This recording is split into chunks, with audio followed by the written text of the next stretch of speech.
Good afternoon, evening, and perhaps even morning to everyone here. I hope you all got a chance to eat and stretch and do whatever was needed to get ready for this event. I'm Shannon from the YP Foundation, and I welcome you to the last panel on the last day of the funnest and sexiest conference to have ever taken place. Don't Google that. Before I get into the juicy bits, I'd like to make some announcements. This session will be in English. We do have live translations available in Indian Sign Language, Hindi, and Tamil throughout this panel. The ISL interpretation will be running on screen as they are now, and audio translations to Hindi or Tamil can be enabled by clicking on the globe icon at the bottom of your screen.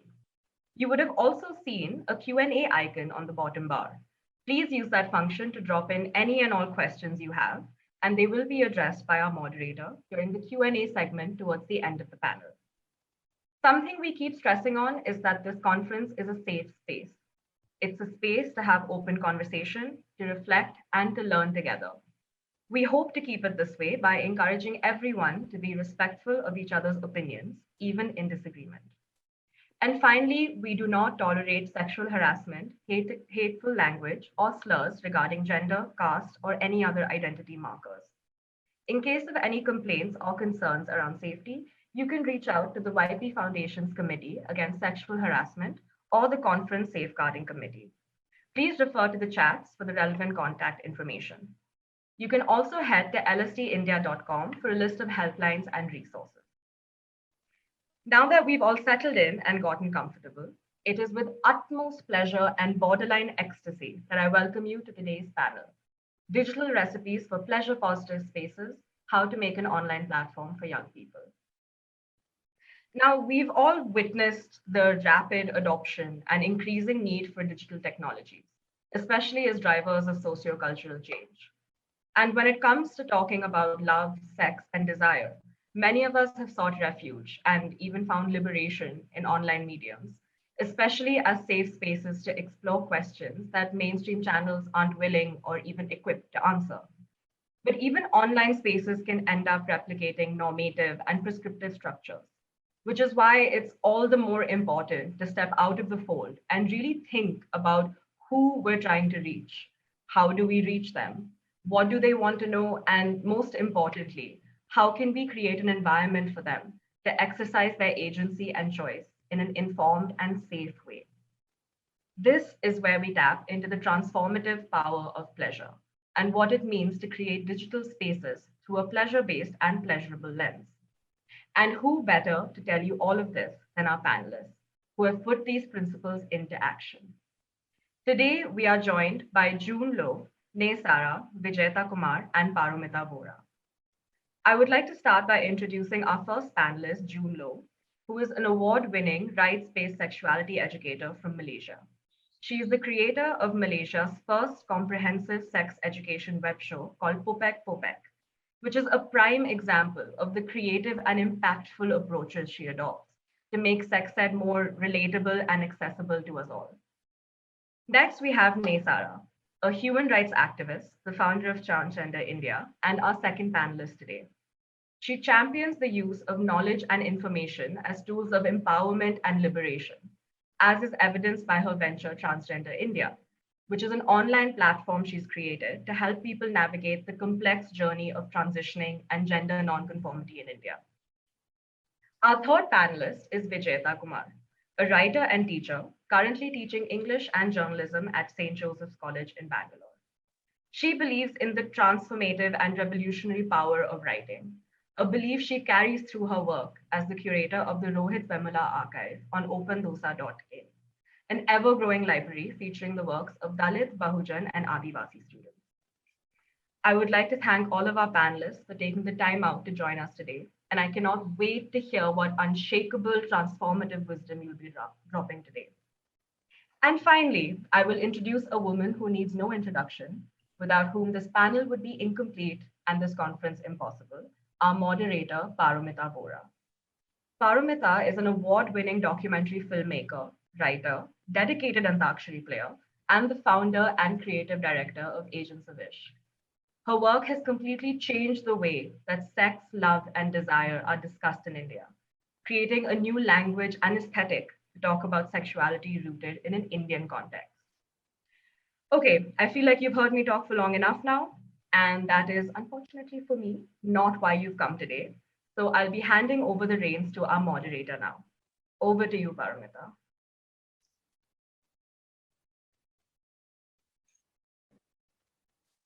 Thank you very much, Shannon, and welcome June, Vijeta, and Neysara to our final panel. And panel I was greedy to moderate. I mean, speaking about greed, the digital is a space that ideally should be all about feeding our greed, I think. When we were making this conference and the panels were ready and we were deciding moderators, I found myself greedy to actually moderate a lot of different panels and felt sad that I couldn't be talking to everybody there. But I wonder if that pleasure of greed and so many things that you should be able to have is something that you actually see present in the digital space. You know, like when we talk about the digital, what is it that we are really talking about? What does digital space look like to you right now? And what does it mean to you when we say digital space? So maybe I'll start by asking June that question. Hi, Paromita. Thank you so much for moderating this. It's an honor to be here. Honestly, my perception of the digital space has changed since the last time we met. So it started with this show that Shannon mentioned earlier. So I started my venture into digital spacing by making this YouTube channel, and everybody was making YouTube channels, right? So wasn't so original, you know, but I think the idea of the show was a little bit new, and I basically created this alternate universe so people could come and hang out and learn about sex in what looked like a very normal Malaysian setting. So since then, I've realized that an online interaction, for it to be effective for sex education, and keeping in mind that I also teach offline and online, is the ability to put something online and give people the option to join in a more private capacity. This might be one example of it. So I'll elaborate on that a little bit as we go along, but I just wanted to start with that. Perhaps the other panelists have other thoughts. I mean, it's interesting because you've already kicked off the panel by saying that digital is not enough. I mean, it's something, but it's not everything, which is not the way that we talk about it anymore. We talk about it as something self-contained, as something inescapable, but you're saying in a sense that we also need to escape some of its qualities, and we'll come to that later, as you said. Yeah. So I also think one thing about people who start projects sometimes is that there are two types. There are the self-satisfied and there are the dissatisfied, right? So the self-satisfied are often pretty okay with doing things. You know, the digital is great. Okay, we'll make social media accounts and we'll use. And the dissatisfied are always doing something that seems to be contrary to what's going on. They're annoyed and irritated by what's around them, and that seems to generate something sometimes beautiful and fun as an option. So Vijeta, sorry, you have a platform called the Open Dosa, and I find in all senses it's a very intriguing digital platform because it's a college platform. It's not like it's just a general public platform. It's very much tied to this space of the college where you teach. Dosa itself implies something that there may be many of, but is continuously open to interpretation and has to be made by hand. You can't make it by machine. And it's a college magazine, basically, right? Like it's something that I connect to a very almost old-fashioned form. The place where many of us as young people first wrote was our college magazine, actually. So could you talk a little bit about how it's different because it's digital? I think that, thank you for that lovely interpretation of dosa. I hadn't thought of it that way at all, because open dosa is so much a part of our everyday food now that I just think of it as something else. But that was nice, thank you. I think that usually the notion associated with the idea of a college magazine is that students learn how to write by writing about college events, performances, or you report about the city and culture and things like that. And it's very rare that they think of themselves as people worth writing about. that I might have a story to tell that has nothing to do with college or country or city. It just has to do with me and maybe my experience or my family. So in that regard, I do think that the Open Dosa is doing something different, in that it's giving young people a way of imagining themselves as writers that is usually maybe not possible, was not possible. I remember when I was a student and there was only print. To imagine yourself as a writer, you had to, you had to look a certain way, and you had to be an intern at some Times of India or something. And I remember going and giving them a review of the film Water. I didn't know how to go about it. I just went and gave them a Comic Sans type review. And I said, please hire me. And I ran away. And I never heard from them. And I just keep thinking how difficult it was then to imagine yourself as a writer. And it wasn't enough that you wanted to write. You had to tick many, many boxes in the checklist to consider yourself a writer. And somehow with the coming of Open Dosa, I've seen that a lot of young people are finding it easier to recognize that they have stories that are worth telling, and they can be writers with or without this checklist. So what it's got me is this possibility of you don't need that checklist anymore. I think what's also interesting is that although it uses some of that old idea of the college magazine and turns it around a little bit, but what the digital seems to make possible is that it's no longer an annual event, right? Like the college magazine used to come out once a year, and the space for those who can write became limited automatically. Like there were only some kinds of students who could end up being in the magazine. But the fact that a digital space is continuously updated in a way also takes away that special quality that creates a hierarchy and allows people to continuously enter the space. Well, I'm actually going to ask Neysara first, and I'll come back to a question that I had when you were speaking. But so, can we show the slide from Neysara's Instagram account, Transgender India account? Not this one, the screenshot.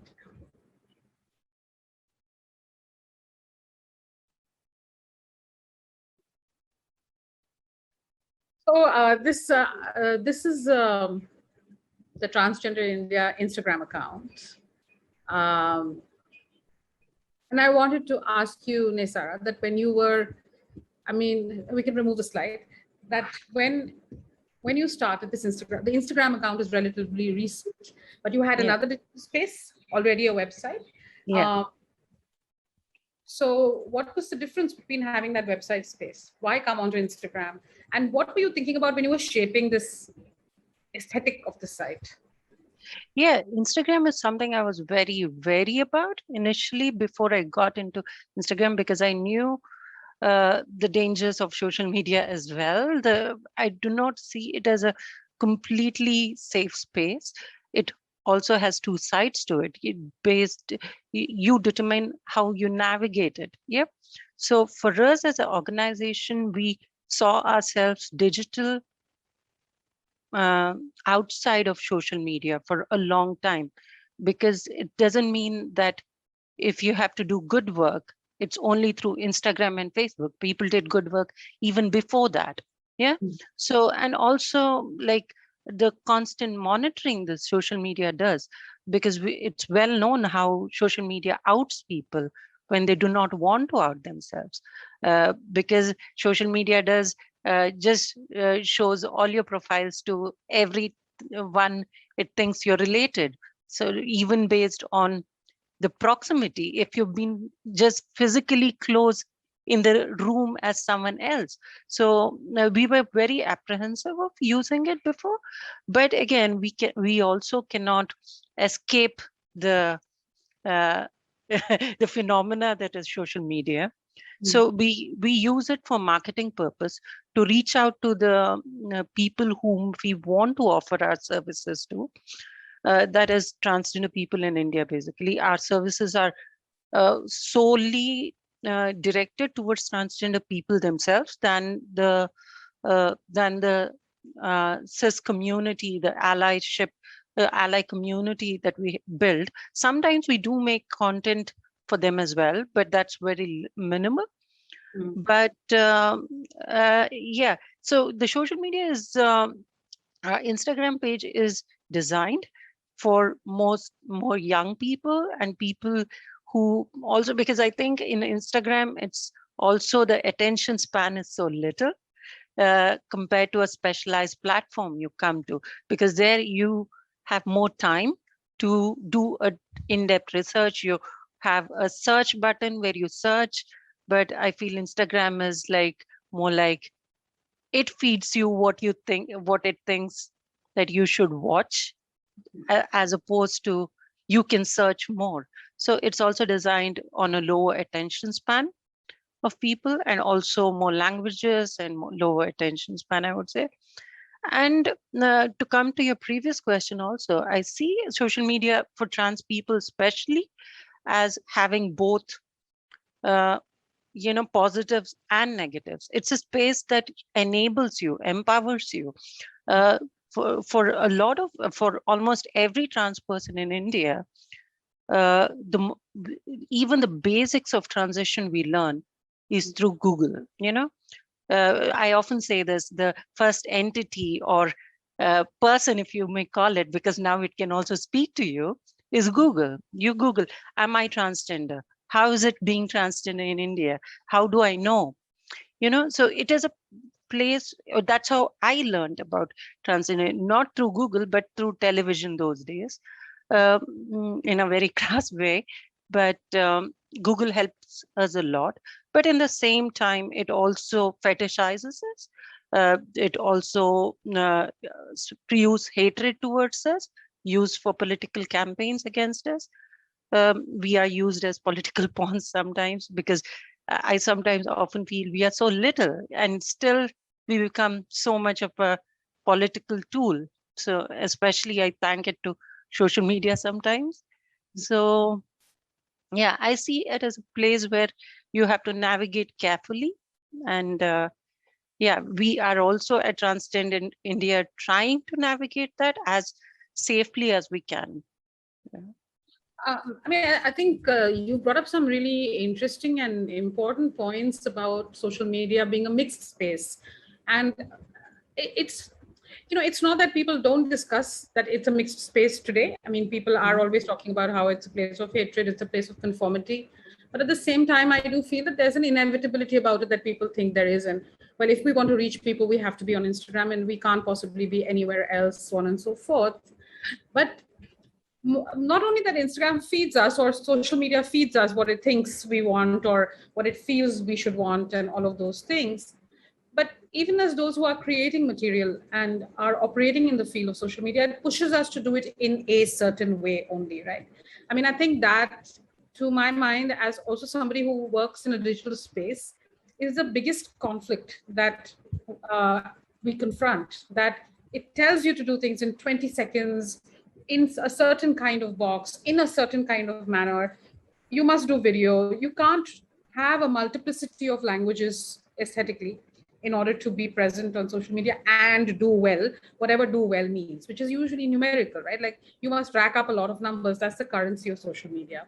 So I actually want to take it back to an earlier thing you said when you started, that, we are not addressing allies. We wish to address the community. So I'm curious if you could elaborate on this a little bit. What do you mean by that? Yeah, because that's what we feel is the need of the hour, because we have to strengthen the community, because these are the people who need dire help. And there's nothing, almost nothing in the country.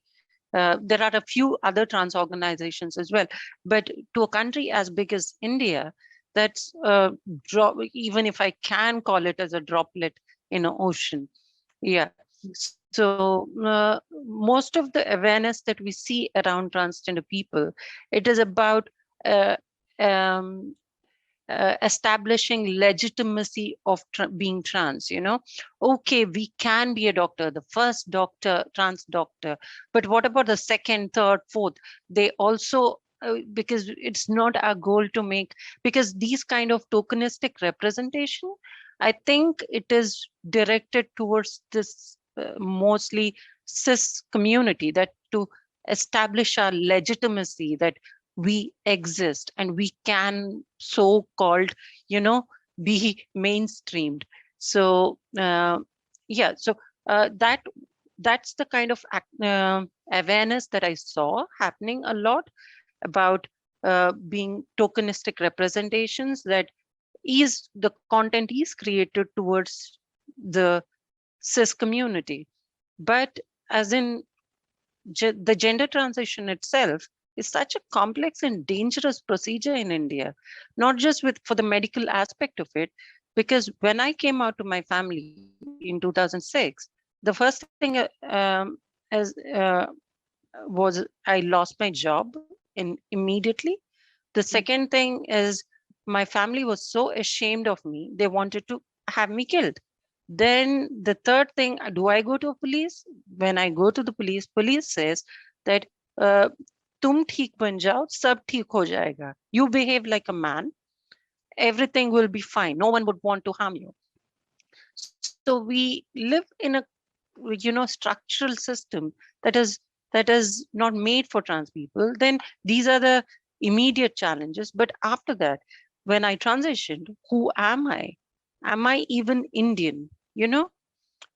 How do I prove that I'm Indian? I have these skills, but are they mine? How do they prove that I'm the same person who has this college degree or has this work experience? So the transferring of your credentials to who you are is quite difficult in India. It's something that everyone does some things and it works. And we have a transgender bill which is not active and which is not functional yet. So just getting your credentials back to yourself is so difficult. So these are very complex stuff, and no one talks about it. And all we talk about cis community. I think we need to enable the people within the community to ask for more of equity, more of rights, more of humanhood, because right now we are subhuman. And that's the need. I feel that we need to empower the community more than look for allyships or yeah, I think it's also important work, and there are other organizations doing it. But I think we as Transgender India, we feel this is more important for us.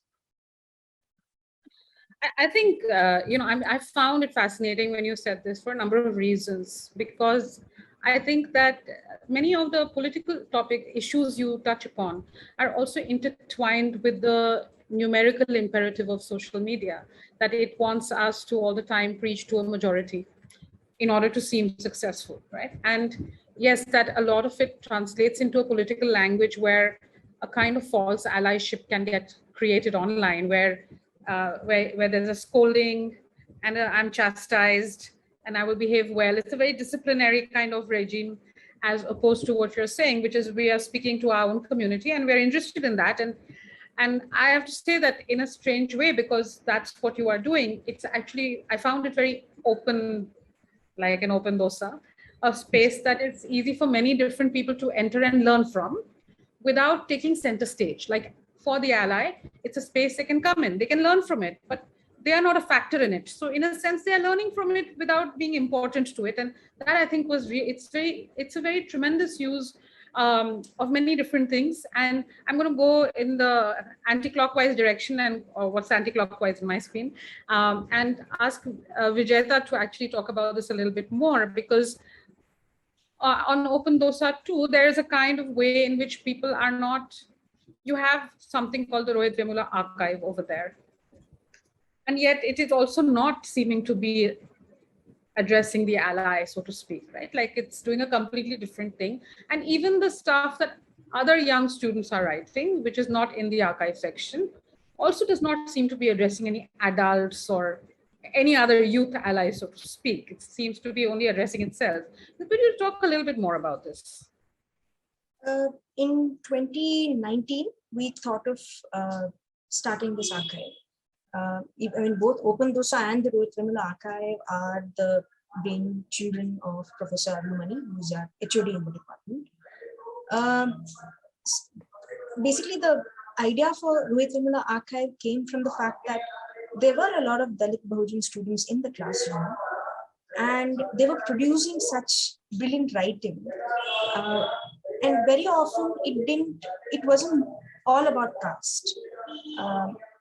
And yet it had it in its belly, in that there were certain things that they were addressing without saying caste 1,000 times, without even revealing who they were or where they come from. And this was particularly interesting.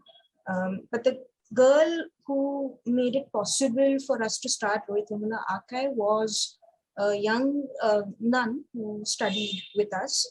And what we do in the classroom is we give them prompts and we tell them, write about this. And she was given a prompt to write about, wherein she used it was a prompt about something very simple, like write about an animal that you hate. And she used that to write about a very horrifying, traumatic sexual harassment experience. And it was about caste, because her identity was in question, that she was being punished for being seen at a certain point in day, and rape happened to her because of that, as a way of punishing her. And she tells me, put this up, I don't mind it if you put it up anyway. And we thought and after I put that up on the Rohit Vemula Archive, it started making sense how much of the other kind of writing that we were getting from students addressed caste very differently, and sometimes it didn't at all. Like I know a student who is very, very thrilled about eating, she eats bhel puri at 3 a.m. every morning because it comes from practice of sorts. Because her father used to make chaat, and he would make these big dabbas of chaat every morning in steel dabbas and keep it. She would wake up because of the sounds. And that made her sort of start eating bhel puri. And that was somewhere in North. And now she's come here, and every 3 in the morning she does this. So she wanted to write about that. I find that when we make a space where, even if we call it the Rohit Vemula Archive, and it's a space where students can recognize themselves as people who can have experiences that are not singularly discriminatory in nature, but also experiences that can hold pleasure. It sort of opens out a lot of possibility for them. This girl who I mentioned earlier, she tells me that she had no idea that she could write, and that she'd never written about this, and that sort of opened a dam of sorts in her body that made her want to write more and more and more. And that was the only piece that she wrote. But after that, everything else that she wrote was about her memory of a home, her father and her mother, and what she likes eating. She said it was like a dam opening, and then it sort of allowed everything else that was in her body to just come out. Yeah, it's beautiful. I have many more questions about it, which I will again come back to. But I think like one thing that links you, Vijayda, and June, both of you are teachers and interested in teaching, and have built something of your spaces as a response to what you saw your students needed, right? June, even when you first started your project, it grew out of something else, isn't it? Yeah, actually. So which project are we talking about? The YouTube channel? Videos. Yeah, the YouTube channel. So bit of background. So I was teaching on oil palm plantations when I started out, and then the funding for that project ended after about 3 years.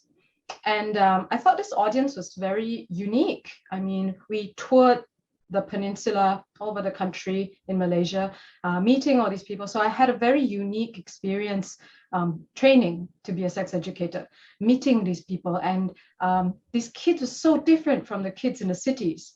So some kids didn't know who Beyonce was, didn't know about the latest trends, didn't know anything.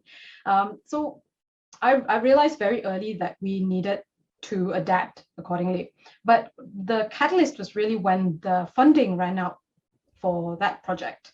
I wanted to continue teaching sex education, but nobody would have me. So I realized that no one would hire me. No one would have me come in. It went from 10 ringgit workshop, come one, come all, to free workshop, please come, I'm begging you. And no one came. So it wasn't even like organizations were rejecting me. People were afraid. So I looked online and there was all this stuff and I thought, okay, let's make this show. And I think that I was very lucky because at the time there was this media company, kind of like I guess it's kind of like a Paradevi Pictures of Malaysia kind of thing where they were open to the idea. And so they kind of took me under their wing and said, do you have this idea to do this? What if you did this? And then I developed it and wrote it and they put it out there. And because they had experience, they knew to do the PR properly, they knew to do like the editing properly, blah, blah, blah. And we talked about protecting the host and the writers and the team, blah, blah, blah, blah. So I was very inexperienced and I had a lot of support. And so it was because of these platforms that had existed, I stood on the shoulders of these platforms in order to address this rejection. I continue to be rejected today, but definitely it grew out of being rejected. And here we are. And just to go on a little bit, from the show, realizing that the show is not enough, as I mentioned earlier, the interaction from the show is not enough, that, hey, I'm still, this show has enabled lots of people to know what I do and who I am, and that I'm quite fun, and they'll invite me to teach now. Yay, I can teach now. But then, oh, I'm only teaching this group of people. What about the people that want to be taught or want to join a class but cannot? How do I do that? So there's the issue of sustaining yourself as a teacher, sustaining yourself as an educator. So what if I were to teach groups and then put what I've learned from teaching out there? So I feel like right now I'm in this place where all the pieces fit for now. So I've got this teaching gig going on where I teach people and I'm very fulfilled by it. And I'm learning from it and I'm channeling that into my research at university. So there's an outlet for that, which hopefully contributes to a wider picture. And you mentioned earlier about people who are always dissatisfied with whatever they do. And I'm definitely one of those people, chronically dissatisfied. And yeah, I absolutely abhor social media. I mean, we've seen in recent times how dangerous it is. Just a simple example is I cannot be teaching body image when we know for a fact that they're damaging young people. So by using it, am I complicit? You know, so there's stuff like that that I think about. But I'm not going to go on about it. So I'd like Vijeta to maybe jump in and share her thoughts on that too. So, but I think that one of the interesting things about all the projects, all your projects, is that being aware of the pitfalls of social media, those pitfalls being political, being safety, and also being of aesthetics. I think you all use different kinds of ways to break that grip in a way. And maybe we could see a little bit of June's YouTube show. We can watch the video. Yeah, I think this would be a throwback on social media language.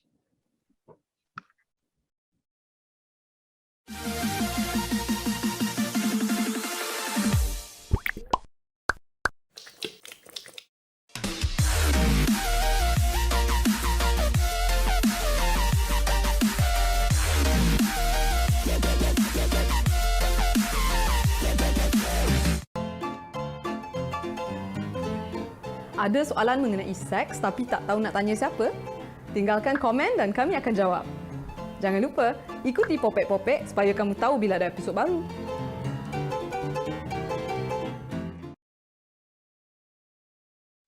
I mean, the thing that struck me about the show when I first saw it, of course, was that it's very funny. But when I see, I mean, and the humor that you use, actually, I feel that is true of all the projects. That as soon as I go to the project, I get this kind of a giggle bubbling up inside me. Even when I go to the Transgender India Instagram account, my first response is to giggle.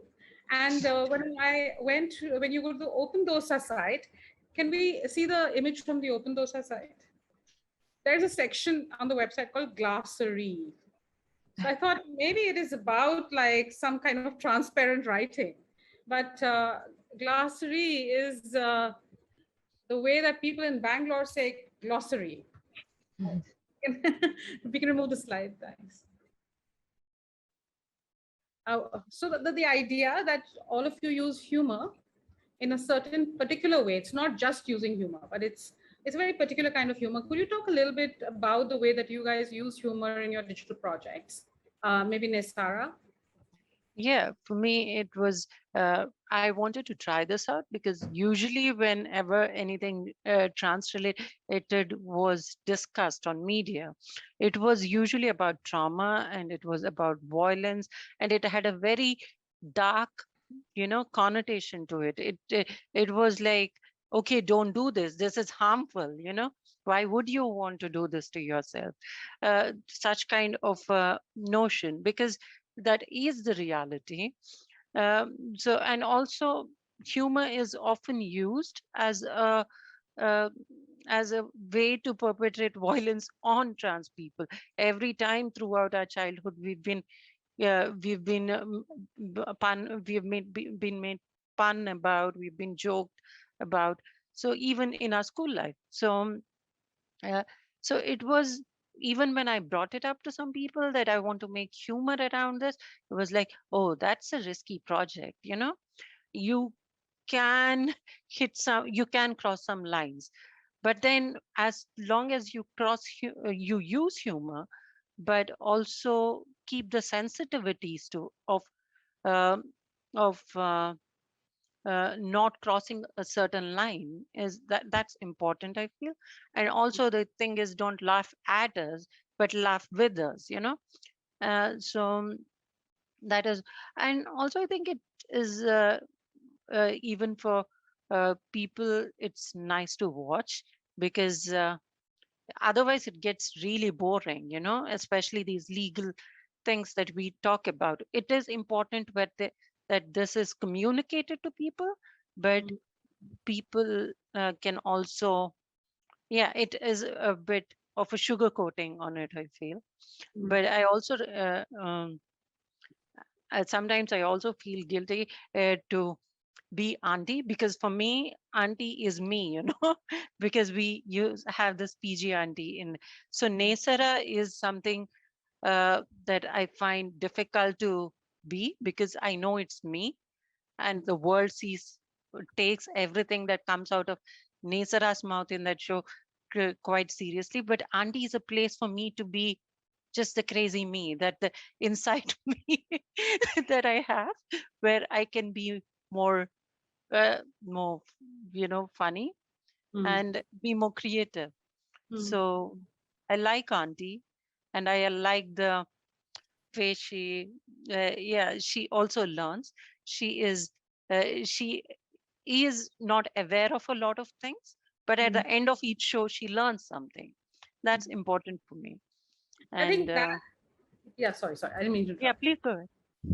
And I feel that humor, that particular kind of humor, it's there in everybody's projects. It's an emotional humor, actually. Yeah. Like there's something extremely tender about the humor, and it's because, of course, Auntie's very funny, because Auntie's always like scratching her head and asking, so how to transition, what do I need to know, how should I get my papers? So it is kind of giggle about something that is actually stressful and difficult to do. So it soothes you, but it also feels very like home. There's a kind of home feeling about it, right? And that's also something I wanted to ask you, Vijeta, that the kind of humor and language, the glossary of Open Dosa, could you talk a little bit about it? Because I also have to say that the people who write on Open Dosa, like, we get a lot of submissions from Vijeta students at Agents of Ishq. And one day I'm like, is there a factory of good writers? Like, what's going on? They all write so well, and they write so truthfully as well and wisely, which is what I think, we hope that writing can do. So how does that happen? Like, what is this glossary that makes this happen? I'm my students' biggest fan, although I shouldn't be telling them this, because then they won't take And I'm sure they're here in hordes, yes. So the thing is, see, I derive all whatever little humor I have from the students. I think humor is such a big part of my teaching life and my writing life because of the students. So I'll give you two kinds of instances where humor they deploy it in their writing. One is a very specific language kind of humor. And this most especially comes from non-English native students. They were born with English doing push-ups in their house. They were born in Kannada speaking, Tamil speaking, Hindi speaking homes. And they come to English like in a second-hand kind of way. and they do like mad things with English. And that's a great idea of, that's a great way of looking at glossary. Like when I was doing general English, which is to, make students construct sentences out of words, I once was helping a student and told her, you make a sentence out of indifferent. And she thought and thought and thought, and she didn't know what to say. So she said, Iron Man feels indifferent when you beat with iron. And I get full marks. I'm like, okay, perfect sense. Yeah, Iron Man does feel indifferent if you beat him with iron. How it made absolute sense to me. And then another student, I said, I explained the context of letting the cats out of the bag. Like you have to reveal the suspense. And he said, you have to let the cats out of the bag, otherwise the cats will die of suffocation. And then, like, what could I say? These are like perfect ways of understanding it. So that's the kind of, I find that humor here at this point works for them quite naturally. They don't have to work at it at all. And I feel bad that sometimes these students are afraid of not being taken seriously, because these are the very things that got them disqualified in school spaces in some sense, for not speaking the correct English, or for not understanding the right way of speaking English, or for being fined for talking in their mother tongues and things like that. So if you give them a space where you tell them, no, this actually, most of the humor that comes from these spaces actually make total sense. So there's that kind of humor. The other humor is related to the mad things that they do. Like I've had students who tried to accidentally kill their grandmothers. I've had students who run 2 blocks from college because they thought cows were chasing them, but it turns out they were chasing someone else. So the students who try to go and interview cows, because our HOD is like that. He tells students, go and interview a cow. Go talk to the cow in Tamil and see what language the cow talks in or something. So the point here is not the cow itself or the student itself, but what they do with that story. So I had a student who tried to feed a cow some carrot, and then the people got together and chased him to the college gates. Mad things like that. It has to go somewhere, all of these stories that they come with. I think classrooms are just bursting with stories, with or without textbooks, with or without attendance. Storytelling, I think, should be the prime aim of all classrooms. And even digitally, it becomes possible for us to maintain that kind of intimacy if there is some element of humor in these classrooms. And it gives me great pleasure that these students are directing this humor into their writing, and sort of that makes a room somewhere on Open Dosa. There's a student whose story I really find funny, who tried to stuff eggs down his pants because he wanted to see if they would hatch and produce chickens or something. And he tried it as an experiment. This is when he was really young. And we were talking about eggs one day, and he suddenly came up with the story and wrote about it. So that, I think, for me, I derive a lot of this madness from their stories. I think, I remember reading one story about a child who got bitten by rats. And they lived in a house where there were rats, and then their mother had told them, don't chase the rats. Your dad will take care of the rats, but they chased the rats. And he says, or she says, I don't know the gender of the student says that our mother was very happy that we had got bitten because she had told us not to chase the rats. And we were the naughty kids who got punished, etc. I found it beautiful because, I lived in tenement housing colony where rats were my biggest bane of my life. So I understood the pain of this rat infestation, but also the students' way of taking ownership of their entire story, or the humor of their difficulty, and dignifying their own difficulty and saying that, yes, I'm not only my difficulty, I'm like a lot more than my difficulty, right? Which every student seems to have the ability to do without any lecture, if you only allow for language to open out, because they are able to bring all kinds of language into that English, which was perhaps social media. Before there was social media, there was English, right? So yes, so I think that's really remarkable. But there's also that caringness, and June, there's something that you make, which I find incredibly beautiful and caring, which is this It's a utilitarious. Show it Utility and uterus. So I got one here. So it's a uterus shaped utility bag that kids can use to put their menstrual products in. So I don't know if you can see. Can you all see? So you've got your ovaries, your fallopian tubes, your uterus here, and your cervix, and here your vaginal canal. So here, actually, you can put things like lip balms, tampons, and you close that. And then you can invert it, and it becomes a pouch. And I developed this with this textile artist here in Kyoto, Kate Seacrest, who is a very talented and big-time feminist also. Very cool. So here you have a pouch, and you can put your underwear in, your pads, and whatever other things you can think of putting in. And the most important thing for me are these long fallopian tubes that you can hang on a door, because I thought back to my days in high school when I was in public school in Malaysia, and the toilets were always very dirty and there was nowhere to put your period pouch. So this is for you to hang on anything that you can find. Usually it's a nail or anything, and you can open it and you can reach whatever you need to reach. So thinking about that, I want to comment a little bit about the humor question and also like the caring bit. The biggest job is as a sex educator that I've seen is to get the kids to warm up to you and ask you questions, feel safe enough to ask you questions, and not see class as a chore. So it is heavily pleasure-based. If it is not a pleasurable experience, no one will come. No one will come to class, and no one will come in general. So I tell a lot of jokes, and in fact, I tell so many jokes that most recently in my class, the kids come up with joke time. So they said, oh, well, Miss Jun's telling a lot of jokes, so we should have joke time. So they want to carve out half an hour after class to stay in the Zoom call and tell jokes. So they love it, right? So the idea is that when I make these terrible jokes on my YouTube channel, people warm to the content and they want to watch more. So that was the idea, right? And in class, I tell a lot of jokes so that people warm to class and they ask stuff, they feel happy. If we talk about pleasure and caring in the digital space that I work in, it would be that they feel safe, that they feel it's okay to have a laugh, it's okay to be ridiculous, to not know the answers. Sometimes even when someone is laughing at someone, that is a teachable moment, right? So it's an opportunity to teach about something else. So I think the biggest pleasure for me is when they craft the class. So I always say, if I'm talking a lot in class, I'm doing something wrong.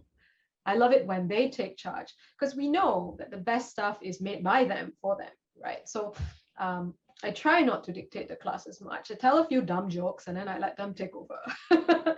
So that's pleasure and caring. And I think that the warmth in the class is evident when other students help each other. It's an online space, but you see that because the online space gives them so much space to be who they are, to ask questions anonymously, to play, to laugh, to hide when they need to hide by simply turning off their cameras, and their microphones. They're closer as a group when I teach them. And I can connect with their parents very easily. So I actually have more communication with parents than ever before. It's just an email or text away. So, and parents feel happy to email me also, because they're also on the receiving end of my terrible jokes. So they're like, oh, this teacher is not so serious. And at the crux of it, it's just a big flip of the bird to the people that try to shut down sex education by saying things like, you need to be a certain kind of character to teach this. Quite the contrary, I don't need to be some authoritarian doctor person to teach this. I'm more effective as a very silly, slightly off-center kind of person, So I try to keep that in all interviews, all kind of serious things that try not to be serious at all. Yeah, and I started this thing recently. Sorry, I should stop talking. I will go on. I started this thing recently, which is unaesthetic. Beauty is overrated. So I try to wear the ugliest things possible, the ugliest combinations of things, and I take photos and I put them on Instagram. And I only write beauty is overrated, and I keep putting this stuff out there. kind of like a counter to what is always out there, and I think that you must, you must be what you need this to be. So I tell children, believe in your beauty, believe in yourself. Beauty is only skin deep, have the confidence to do what you want to do, be who you want to be. And so a few years ago, I shrunk to this minimalist wardrobe, and I embody that. I only wear this t-shirt every day and night. and I don't wear anything else. And I said to myself, I will not show up for anybody. This is me. This is presentable. And that's what you're getting. Today I wore some lipstick for you, Paromita, because I wanted to match with you. Thank you. We're dominating the world with bad jokes. I'm dominating the world with lipstick. We all have our secret weapons. No, I think it's lovely that you wore lipstick because of me, because these are also acts of mutual pleasure that people do, small things that show that we're not doctrinaire, that we are willing to do things in different ways with different people. So I think that's special. I think that some of the things that you touched on, the idea of the students becoming friends with each other, becoming a community, I mean, in some ways you're saying what digital space or the sex education space, there are many orthodoxies or sort of many new conventions around it. There should be peer education, but somehow when it goes through the filter of the system, it comes out very desiccated, very dehumanized, and it loses the warmth that you are talking about, right? That basically you're educators, they are people who are your friends, you're creating a community, you're helping your students to find community with each other, and somehow that strengthens them and creates also a relationship with their parents, etc. And it reminded me, Neysara, of something that you told me, that essentially what you're interested in through the website and the social media accounts is the WhatsApp groups that get created. And why is that more important for you? Yeah, because we as trans people, we live very isolated, though because it's such a taboo for every trans youth. They are within themselves. Even before transition, they don't tell anyone that they're trans, even the bestest of the friends.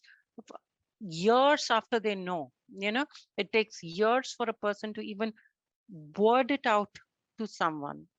So what we are interested in is to create take this online experience that we create to an offline space where you can have one or two friends in your village or in your community who can be your support system, because for the external world, you're all weird.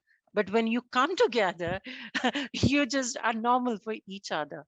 And that's something I've seen a lot of times happen when I was younger.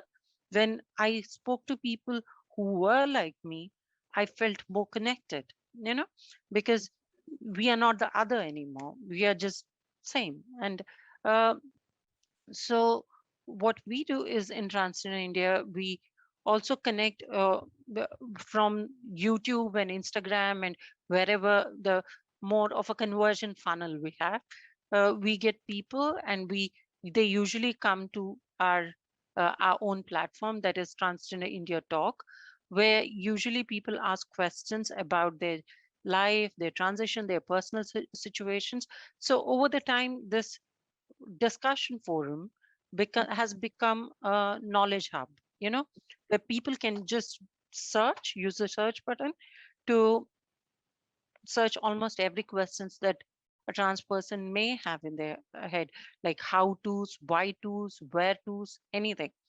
And we also filter people from here to our WhatsApp groups, our city-based WhatsApp groups, where people can connect to or go shopping one day, go to a movie with each other, have a cup of coffee, because I feel that uh, as much as like I feel the social media that we have that is overtaking our social network, our support system in the reality, because that's what makes us more happier, not sitting in front of a computer all the time, but just meeting someone who connects with us, who's like us, of the same wavelength.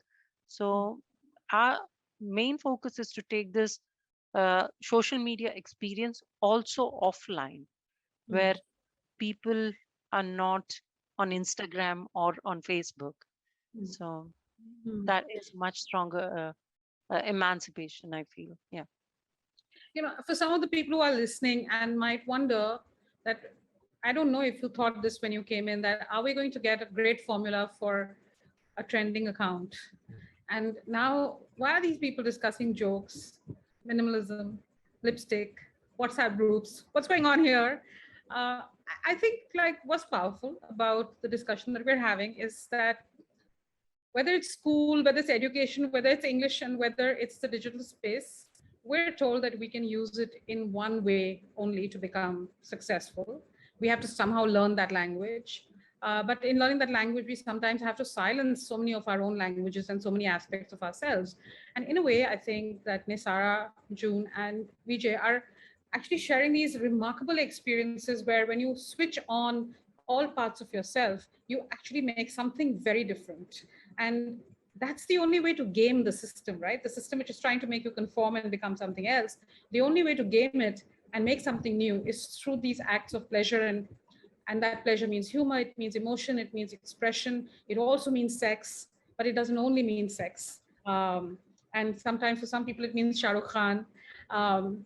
So because we're coming close to the end of our time, first of all, I want to tell the audience, please do go ahead and ask questions, because otherwise I'll just keep talking to our panelists. But I thought we could talk about two things, like do a quick one of those Karan Johar show type of quick rounds of questions, which is that, this idea of pleasure, how does it require a particular kind of confidence to be able to say what pleasure is? Or does pleasure give you the confidence to be yourself? Which is it? Vijay? I think it's the latter. I think pleasure gives, from what I know, the supremely confident people that I've met in my life, I mean, in the classroom, are people who very often believe that, are very often suspicious of pleasure, and don't want to very easily give in to pleasure. Like I do this often in my class, which is whenever I read a text or a story or a book, I first talk about the things that did something to me physically, like gives me pleasure, like a very physical kind of pleasure when you read a great line. So I get them to talk about the things that they really liked in the beginning. And students sometimes don't like that because they want a more theoretical, a more political approach to unpacking a text, unpacking a story. And I find that students who are more open to, who are not suspicious, I think not being suspicious of pleasure is something that we need to teach young people. Not in that I will teach you how to do this, but if you let them figure it out for themselves, they'll figure it out on their own at one point. At one point in my class, the only thing that became a little difficult to manage was that a lot of people who thought they were very politically aware were students who were putting a lot of pressure on Dalit and Bahujan students to be political about their identities. And this other students were saying, listen, I am Dalit or I am Bahujan. How much more political can I be after this? Do you want me to wear a board and walk around? They're like, no, but why are you not attending protests? And they were like, my being in the classroom is a protest, and it's surviving is a protest for me at that point, and I'm happy doing that. And so they sort of they were sort of pushing the idea that pleasure is protest, that pleasure for them is a better way of protesting people's disapproval of these students. I find that idea very interesting, that they were not suspicious of pleasure at all, that they were sort of like sponges who wanted to soak in pleasure. What are some examples of things that they find pleasurable? They like eating with teachers. They think it's because they still, sometimes students feel that teachers are unapproachable, and that, it's like if you meet a teacher by mistake in a theater or in like a cinema hall, you're like, hey, is she doing normal regular things? Because you don't imagine teachers go out and watch films, or you meet them at a bar or whatever. So I think eating with teachers or drinking like chai or something with teachers gives them some sense of pleasure, because it's sort of, for them, it sort of blurs that line that I can only talk to my teacher when I'm sitting in front of her and showing her my work, but I can't sit next to my teacher and share her lunch or whatever. So I think eating with teachers gives them some kind of pleasure. And also making friends with people they have nothing in common with. That I've seen very often. It's amazing. June, what do you think? What are the kinds of things that the kids you work with find pleasure in? Little surprises. I mean, apart from my terrible jokes, little surprises.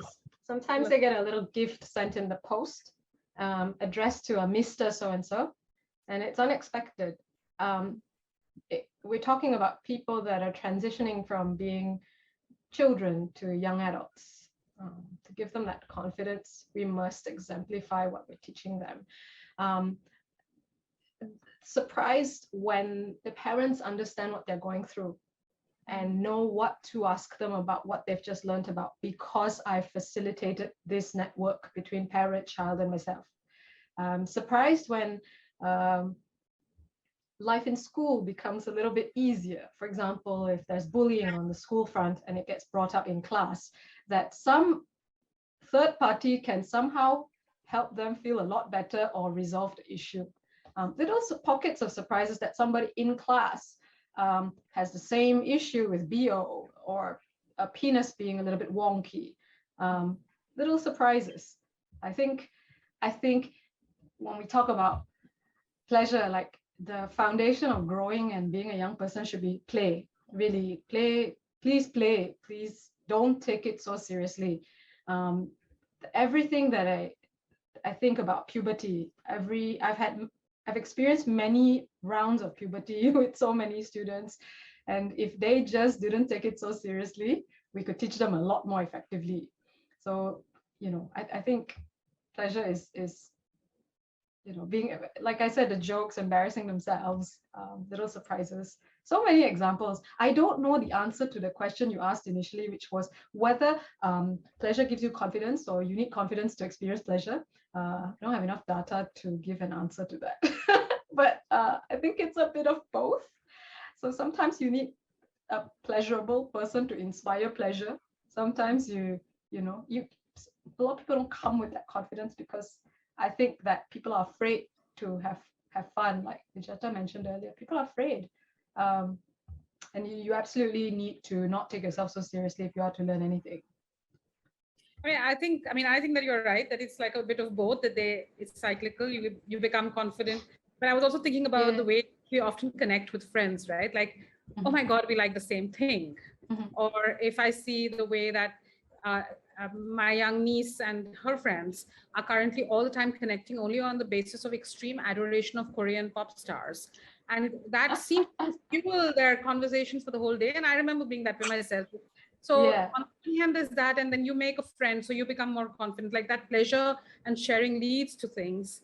And also you do connect on things you hate, which is a different kind of pleasure. Like, oh my God, I hate her. And then you're like, okay, now you're my friend because we both hate the same thing. So there are diverse pleasures that give you confidence in both the things that you like and you don't like, and you can say it to somebody and then it grows, I guess.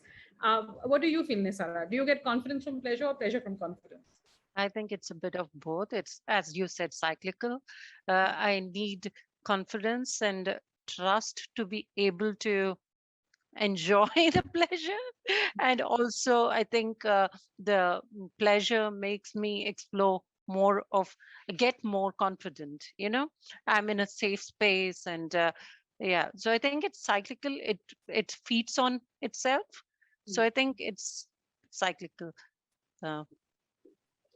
So, I think that, yes, there are some questions, so I'll stop hogging the panelists now. But I think what I certainly learned from the panel today is that, abandoning many of the formulae that the internet supposedly tells us will work, and to find connections, to open up the edges and borders and boundaries of things, and to not be too dogmatic, to not be too programmatic, is what I learned from you all today, that you all seem to be fostering in different ways a sense of connection to self, connection to others, and a sense of community that comes from shared pleasure, but also a kind of comfort with yourself, which helps you to find community.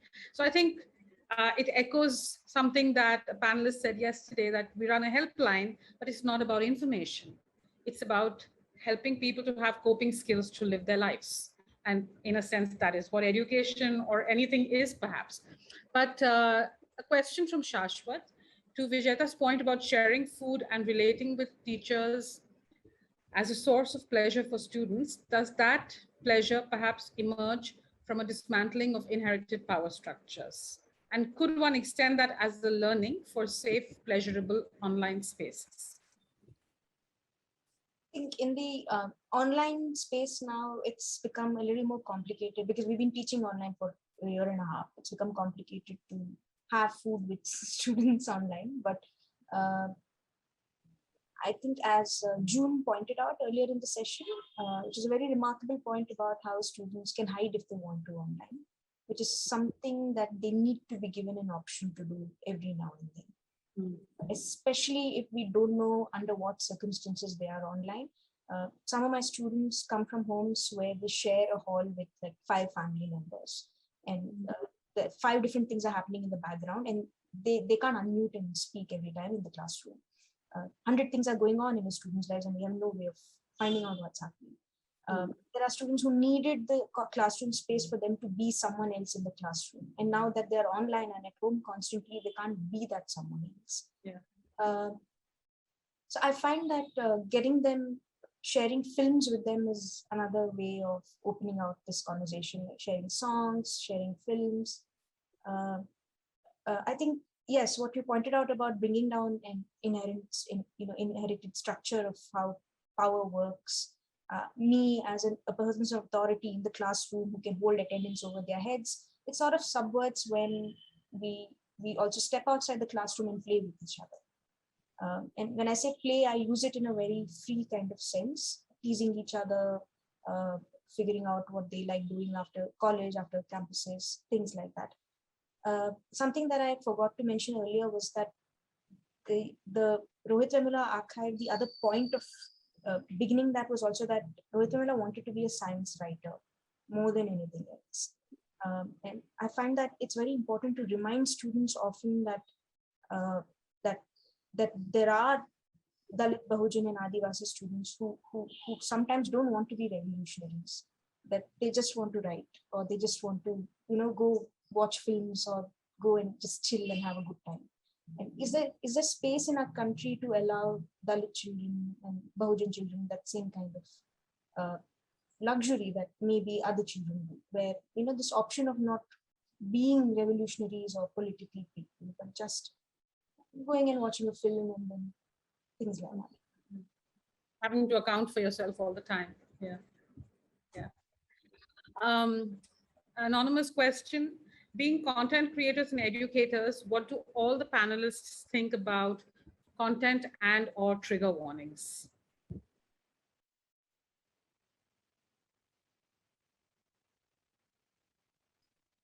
Our panelists are observing a studied silence. I'm going to ask the person who laughs the most to answer in that case. Nothing? No?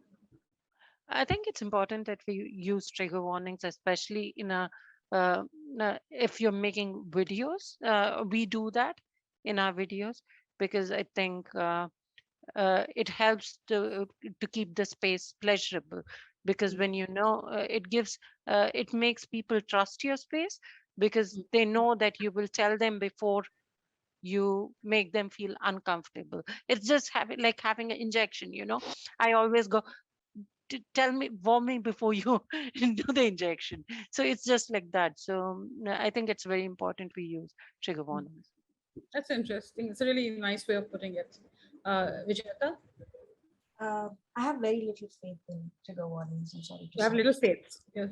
Very little faith in trigger warnings. Only because my experiences with trigger warnings in classrooms, usually the only people to ask for trigger warnings in the classroom have been English speaking students.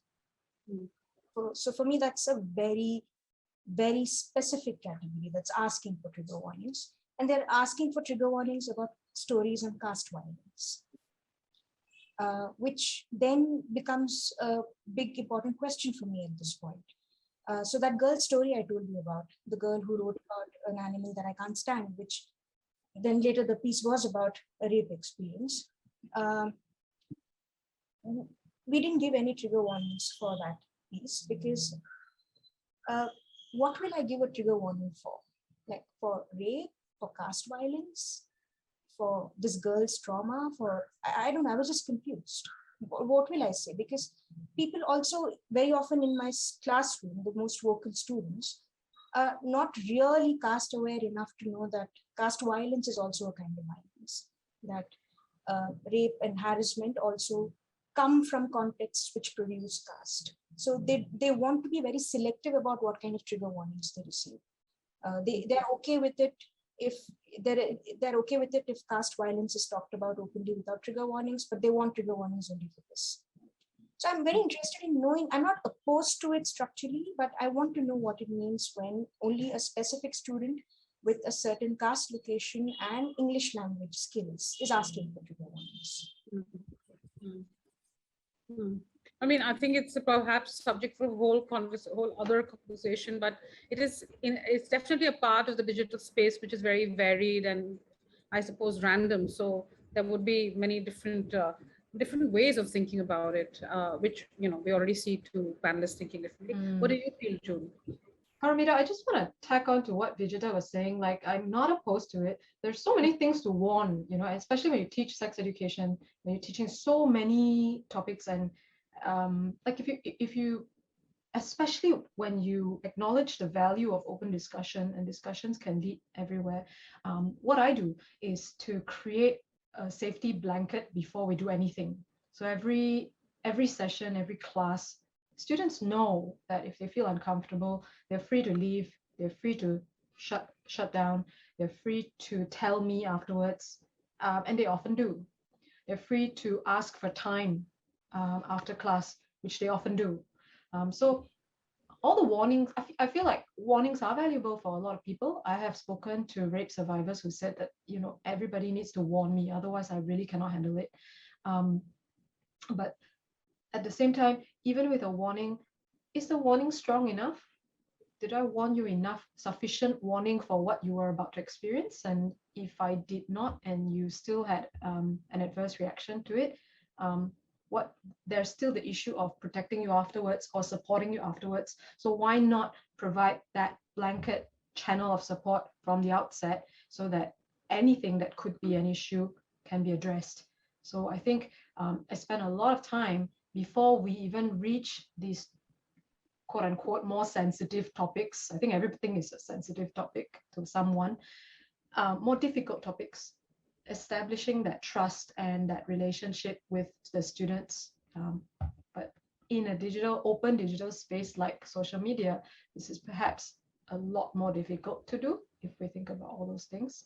So yeah, I haven't had anybody tell me that there wasn't sufficient warning for something that I put out there.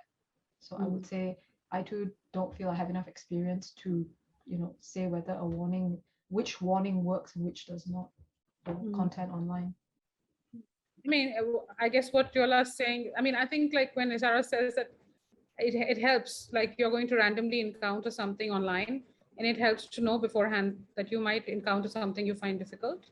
So then you will choose whether to go forward or not go forward. So it keeps the space pleasurable.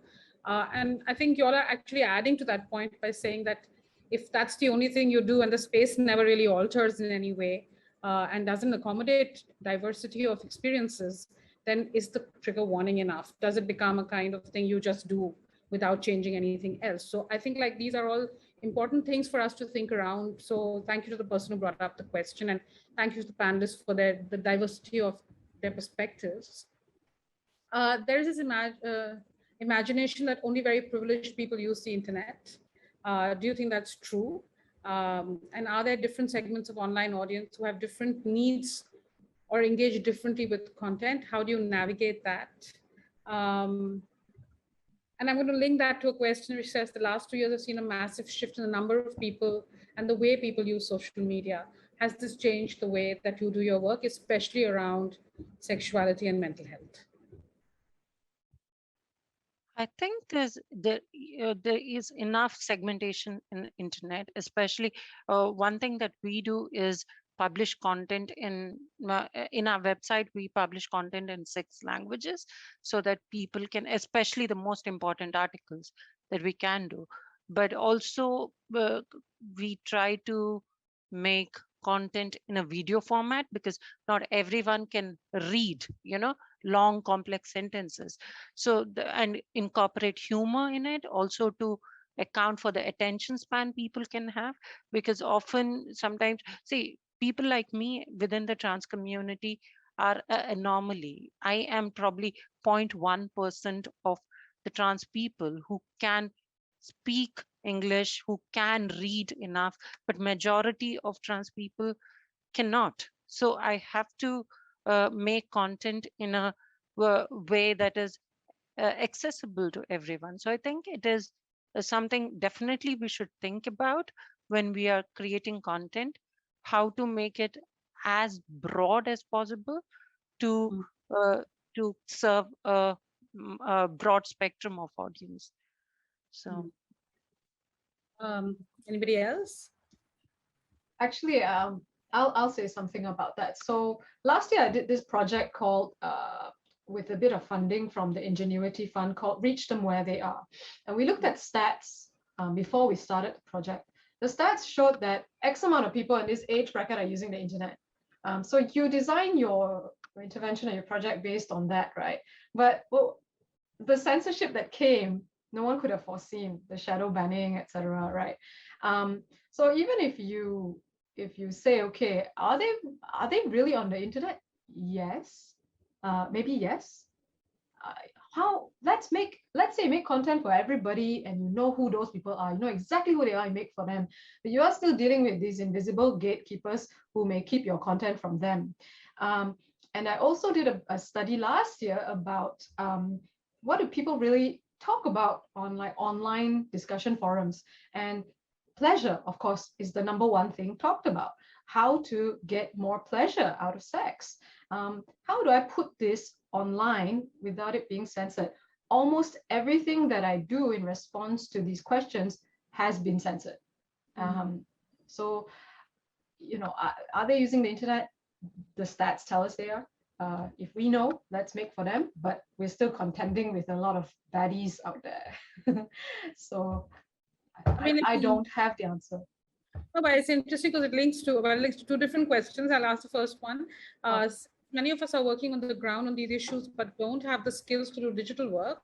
How can digital interventions and on-ground work best complement or support each other? Digital resources can be used on ground. So if you're teaching and you need, let's say you need a video, right, to supplement a discussion, you could lead that. You could use that video to kick off a discussion, for example. And I think that one thing I'm exploring is, look, we don't have enough sex educators, but sex educators that are effective at teaching online can reach a lot of people. Sex educators may not be able to reach so many people on ground, so there needs to be a teaming up. Yeah, so like I think that's how, if you look at a digital resource that I'm talking about as an online teacher, that person can reach a wide range of audience if they get support from somebody on ground who's skilled at working with people on ground. I mean, I'm also going to jump in and respond to that question, and maybe Neysara also wants to. But I do think that for us at Agents of Ishq, we've benefited a lot by working in tandem with groups that work on the ground, because there is a learning that both of us bring from our respective spaces. And when joined together, I think we really multiply the kind of things we're going to talk about. So it's not only about reaching audiences, etc., but it's about learning from each other and doing things together. So I think there is a need for us to be aware of each other in that sense. I think people have begun to think that everybody is online. But as you've pointed out, everybody is not online, and everybody's not online in the same way, even if they are with the same kind of access or the same possibilities or abilities.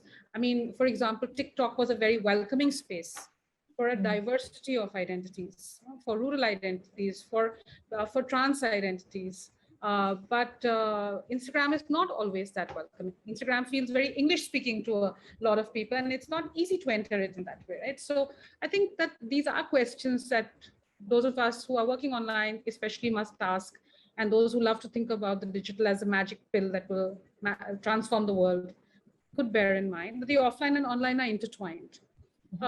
With everything happening on digital media and big brands spending so much to grab attention, how do you help your audience to find your platform? Neysara? Yeah, I think for us, it has been the kind of work that we do. We also get a lot of word of mouth reference. So that's much more powerful than any digital ad or anything that you see. So focus on the work that you do, and that will generate enough to keep you busy. That's what I would say, because for us, we are full, and we do have enough work to do, and we are not in a competition with any big brand. We just want to help out people, and with the uh, with the cause that we work on, I think we specialize in that, and that itself generates enough word of mouth as well. So that's also important. I couldn't agree more. There's is it Angela Merkel said there's power in silence. Sometimes there's so much noise on social media, and if you're offline for a while, people think you're not doing anything, but there's so much work going on in the background. And I think if you just focus on your work and you're sincere about the work that you do, it will grow. I do participate sometimes. I do like media stuff, interviews, things like that. But parents do spread word of mouth, teachers spread word of mouth, and slowly it catches on. With schools especially, recently I've been doing a series of talks with mental health organization here in Japan, and they reach a lot of schools. So through that, they start to appreciate the importance of sex ed in promoting mental health. So we are not a big brand, but there are many ways of reaching young people. Vijeta, did you want to add anything? I think this is something that I'm learning how to do, but I'm failing miserably at, which is to, because a lot of my writing began online. I don't know what it's like to write in silence. And by that, I mean, so when you begin working, or when you begin putting content up on your website or something, you're sort of prepared and bracing yourself for responses automatically. I've sort of forgotten what it was like to write when there would be no responses, or there was just like this very scary silence after you published a post on the first few days of WordPress or LiveJournal or whatever.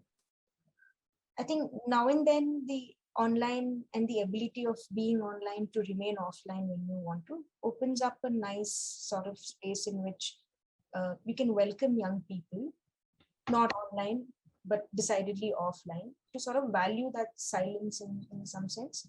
Because I think I need to be trained in how to write silence. And I'm learning it from students. Some of my students who are not online and who don't sort of use any social media apps. That I think sometimes young people can teach us a lot about silence.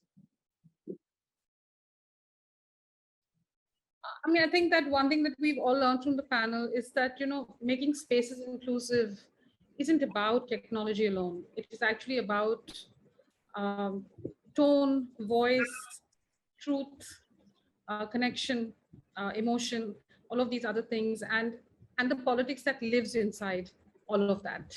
How do we actually communicate our politics and use it to change the way that we communicate with each other, and not only think about media as doing the communication for us. In the end, it is people who are communicating with each other about themselves and about others. So I think like that was the most, that shone through in everything people said, that the framework of digital media is just one more technology that we've entered, as we will continuously through the ages. But eventually, how we speak to each other is totally steeped in politics and in pleasure. and empower. And somehow we have to learn ways of navigating that. And so to close, a question from Pavitra Ashok Kumar for all the panelists. Thank you so much for highlighting how using humor and common interests can make a difference because it's all pleasurable. Are there any other tools you have seen working like this as well to help people really learn while having fun? Those two seem like suddenly in my mind there was like learning and then having fun, like going into different directions. I think there's a need to merge those two, and that I think fun should be a way of learning itself. Yeah. So when you sort of give them the idea that what you're doing, don't be suspicious of it. If you know this thing that Paromita, you often talk about in your columns, which is that your work becomes play, and then you don't feel the need, you don't feel like that homework while you're feeling RLA. So that I think, which is that if you get the students to first talk about, I think students rely a lot sometimes on I keep saying students, young people, and me included for a long time, relied a lot on things that sounded complicated for me to think that, okay, I need to crack this to be able to become an adult. Or for me to understand this, I need to become really intelligent. And there would just be a string of complicated words put together. And I felt like I had to become like that to be able to learn. So I never trusted words that came very easily, because I thought that, no, these words are deceiving me. Maybe it's such a short word. How can it mean so many things? Or it came so easily. So I wasn't taught how to trust things that came very easily or came very naturally. So I think a return to things that come very instinctively, naturally to students is a good, surefire way of getting them to know that they are learning, and it's not some time pass thing. From a just classroom perspective, to help people learn while having fun, I agree with Vijeta completely. It should be together. Tool, if you're asking about a way to present your class, tool mechanism, right? Gamifying things is always very fun. People turn up to play a game instead of turn up for class, or people turn up thinking it's going to be a class, but your teacher is in costume doing something silly throughout the class, or speaking in a different accent throughout the class, and it's not who you were expecting. It's a performance. I think the online teaching is a big performance, so you have to be prepared, put on your costume and perform and enjoy it. So instead of, that's why actually a lot of these, I was supposed to, I guess, prepare a PowerPoint for today's panel, and I kind of didn't do it because I'm kind of losing faith in PowerPoints. I feel like I don't like the structure of the PowerPoint. I've been watching the panels, and a lot of them are very interesting, and they're saying things like, okay, so I wanted to say this, and then, oh, could you please show me the next slide? Nah, no slide, man, no slide. This is my slide. So I think you have to change that up a bit, the expectation of the student when they come to class. Nobody wants to do homework. Nobody wants to do prep work. No need. All you need to do is turn up. Sometimes that's hard enough when you consider what they're going through, and there are realities. Yeah, I think it's very important to keep humor and pleasure in the work that we do, because you can use various ways of getting humor to your work, because I think humor is a core part. It should be the core part of your work, even no matter how boring the content it is. If you add a few jokes here and there, that makes it more palatable and digestible. So I think humor should be the core. Thank you very much. Thank you to all our panelists who have ended a conference on love, sex, and data by talking about food, fun, and costumes. So thank you, everybody. Thank you, everybody who stayed for the discussion and who has been coming to the conference. We have a little bit left, and I'm going to hand over to Shannon to tell you what's up for you in the evening. And thank you very much to June, Vijayda, and Neysara for joining us and for sharing their thoughts with us.